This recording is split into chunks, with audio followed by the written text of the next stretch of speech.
না ডিনার দিয়ে দিলাম। ভালো কেমন হয়েছে, খুব খাচ্ছেন? সুন্দর। মাছটা কেটে খুব ভালো হয়েছে।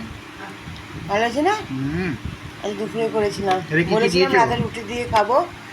আমি গরম গরম রুটি কুমড়ো, আলু। করলাম, পাঁচ তরকারি আর ডিমের কারি, আলু দিয়ে ডিমের কারি, আর এখানে মিষ্টি। মিষ্টিগুলো দেখে আমার লোভ লাগছে বেশি। হুম।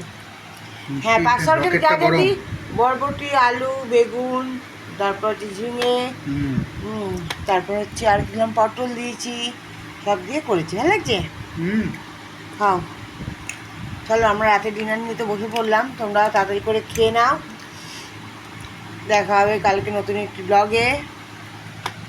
আর রাতে কী কী ডিনার করলে অবশ্যই কমেন্টস করে জানিও। ডিমের কারিটা দেখো কেমন হয়েছে। পর পর তো ভালোই হয়। এই করেছিলাম, আর উচ্ছে ভাজা তো করেছি, আর বেগুন ভেজেছি, আর কিছু করিনি। ভালো হয়েছে। এই মিষ্টি কি বিমলের ছেলের দোকানের? হুম হুম, বিমল হচ্ছে এটা। ও আচ্ছা আচ্ছা, এটা ভালো, গরম গরম তো রাজু একদম একদম রাজু এই গরম। দিকেরটা। ও আচ্ছা আচ্ছা, পুরো গরম। হুম, রকেটটা গরম। ও কত করে নিল? হ্যাঁ, 10 টাকা। 10 টাকা করে। আচ্ছা, চলো বন্ধুরা, গুড নাইট। যদি তোমাদের আজকের ডিনারটি দেখতে ভালো লাগে অবশ্যই একটা লাইক করে দিও। ভালো থেকো, সুস্থ থেকো, সাবধানে থেকো, দেখা হবে নতুন একটি ব্লগে। টাটা।